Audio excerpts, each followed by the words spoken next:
Monkey.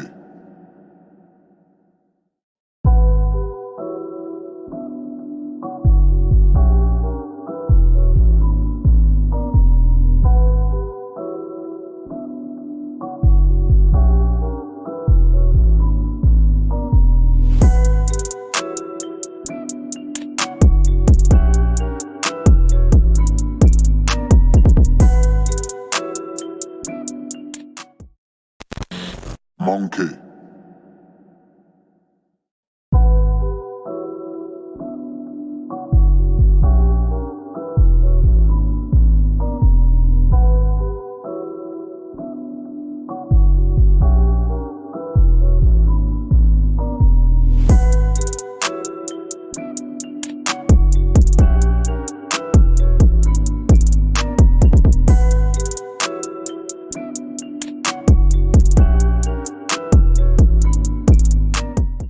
The movie begins in the future where we see all defective people driven away from normal society. They are forced to move out of the city, and here, we meet a girl called Orlin who is being tattooed with a number behind her ear.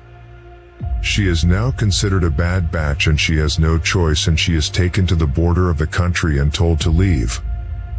She pulls out a flyer of a city called Comfort where defects like her go to live.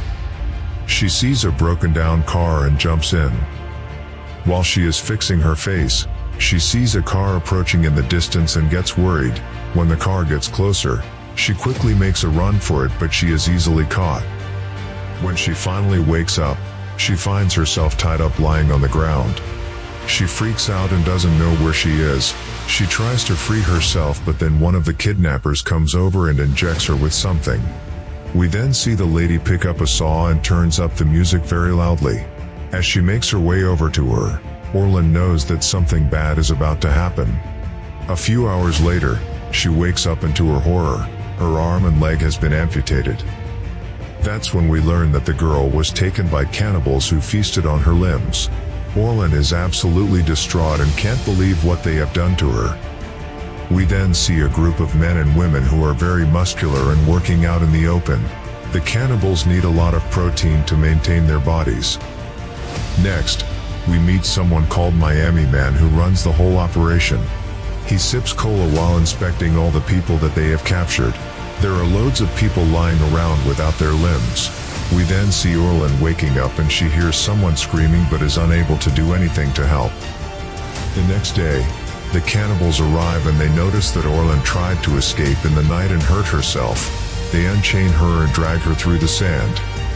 When the cannibal woman goes to get some water, Orlin finds a metal rod and quickly conceals it. The woman then returns and begins cleaning up her wounds. Orlin quickly sees her chance and lashes out at the woman. Another prisoner without his legs watches on with interest. Orlin then desperately crawls on the floor and she finds a skateboard and quickly gets on it. She then rolls across the scorching desert until finally, she passes out in the heat. We then see black ravens appear all around ready to eat her. Just then, a man appears and he picks her up on his trolley and takes her to the city. They make it through the gates to Comfort City and they are surrounded by all the people there. They all stare at her and can't believe what has happened to her. In the next scene, 5 months have passed by and we see Orlin trying to live a normal life. She has a prosthetic leg fitted and can walk again. She sees a man walking around shouting and she tries to find out what he is saying. Next, we see Miami Man painting a picture of his young daughter. We then see him going outside where he sees a woman with one arm missing who begs him to end her suffering. He does as she asks and we see him later feeding his daughter with little pieces of human meat. The lady Maria who is living with them doesn't seem to approve. The next day, Maria and the young daughter make their way through the dilapidated city and go looking for anything valuable. As Maria climbs over some rubbish, she falls and ends up injuring herself. Meanwhile, we see Orlin walking through the desert with a revolver and practicing shooting at some ravens. As she walks round, she thinks she sees someone in the distance and slowly makes her way over. When she gets near, she sees the lady laying on the floor with the young girl next to her. Orlin realizes that the woman is from the cannibal tribe. In a fit of rage, she kills the woman for what they did to her. The young girl is saddened by the death and just sits there next to Maria without saying anything. A man in the distance who is looking through rubbish sees Orlin with a gun in her hand with the young girl following behind her. When Orlin gets back to the city, she sees the girl who has followed her home. She buys her a rabbit from the market and takes her home with her. Orlin tries talking to the young girl, but she doesn't say a word. She just sits there stroking the rabbit. Sometime later, we see Miami man on his bike looking for his daughter. He becomes worried when Maria and her have not returned. When he gets to rubbish yard, he is horrified to find Maria's lifeless body, which is already being eaten away by ravens. His daughter is nowhere to be seen and he is clearly distraught. Soon, he sees a man walking around and shows him a drawing of his daughter and asks if he has seen her. The man is unable to speak, but strangely, he tells him that if he draws a picture of him, he will tell him what he needs to know. Miami man draws him and hands it over to him. The man then writes down "find comfort" and goes on his way. Back at Orlin's house, the little girl paints her face and they seem to be getting close. Later in the evening, there is a show in the city where a DJ plays music and everyone's seen having a good time. Next, we see a spiritual leader appear on stage telling the crowd that they need to think about their existence in this life and follow their dreams. As part of the show, they are all given pills which affect their minds in different ways. While everyone is enjoying the party, the little girl accidentally drops the rabbit and it runs off. While searching for it, she comes across the man called Dream and his pregnant assistant who find it. We then see them taking the young with them somewhere. Meanwhile, Orlin realizes that the girl is missing, but the pills have taken over her mind and put her in a trance. Her inner voice starts speaking to her and she goes for a walk and stares up at the sky while hallucinating. While she looks on, we see someone approaching her from behind, and as he comes closer, we see that it is Miami man. The next morning when she wakes up, she finds herself in the desert with her prosthetic leg missing. When she looks up, she sees Miami man standing with it in his hand. Orlin realizes she is in the middle of nowhere and that her life is in trouble. The man shows her a picture of his daughter and demands to know where she is. When she tells him that she lost her, he tells her she has to find her, otherwise he will kill her. She tells him that she will, and they make their way back to the city together. On the way, they see a cannibal who approaches them, who offers Miami man some gasoline in exchange for Orlin. Miami man thinks about it and agrees, much to Orlin's horror. The cannibal picks her up and takes her back to his bike as she screams out. Suddenly, Miami throws a knife from behind, catching the man in the back. We then see him cutting off his hand and taking it with him for a snack later. Later they have to take cover as there is sandstorm and Miami man starts a fire and cooks the human hand. We then see him wolfing it down as Orlin looks on. Miami man tells her that he is from another country, and when the authorities found out that he had no paperwork, he was considered a defect and driven out of the city. They talk for a while and Orlin shows an interest in him.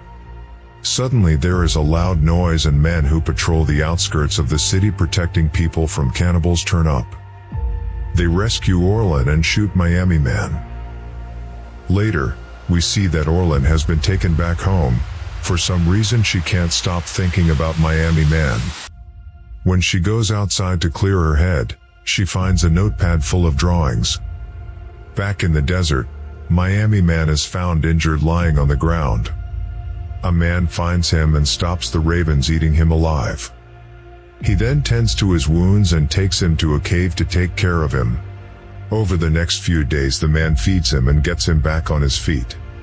Next, Orlin looks at the drawings and finds a picture of Miami man's daughter. She decides she wants to help him and takes copies of the drawing. She then goes around town asking people if they have seen the little girl. A few days pass and she has no luck finding her. One day as she is about to give up, she sits down and suddenly, she sees the little girl holding a rabbit walking with a pregnant woman. This is where we learn the little girl now lives with Dream in his mansion. She is well cared for and looked after. She has everything a little girl could want. Orlin then follows them home and knocks on the door. Meanwhile, Miami man has recovered and is taken to the outskirts of the desert where there is a bike waiting for him. He gives the man an ornament as a thank you for taking care of him. Back at Dream's mansion, Orlin finds that the place is guarded by heavily pregnant women and gets talking to Dream. He shows her the pills he gives his worshippers and tells her that they are the only thing that bring comfort to the city. He runs and controls the city by drugs. He asks her to join his harem. He wants to have a dream inside her just like all the other women there. She finally agrees and she is led to a room to prepare herself. This is where we learn that Orlin has a gun hidden in her prosthetic leg. When she hears a knock on the door, she makes her way over and holds the gun to the lady's stomach. She is then taken to Dream and she demands the little girl is let free, otherwise she will kill the woman.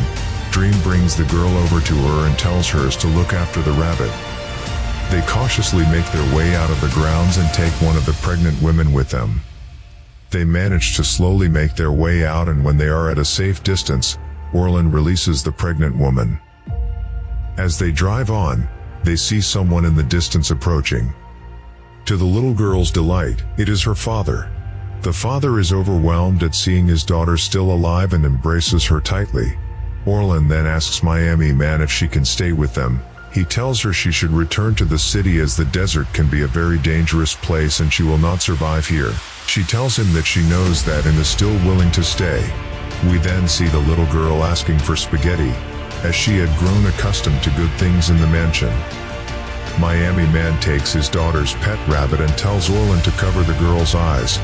Later the three of them sit by a fire and eat it while Miami man rubs his teary daughter's back. In the last scene, we see him looking into Orlin's eyes and smiling, and the movie ends there.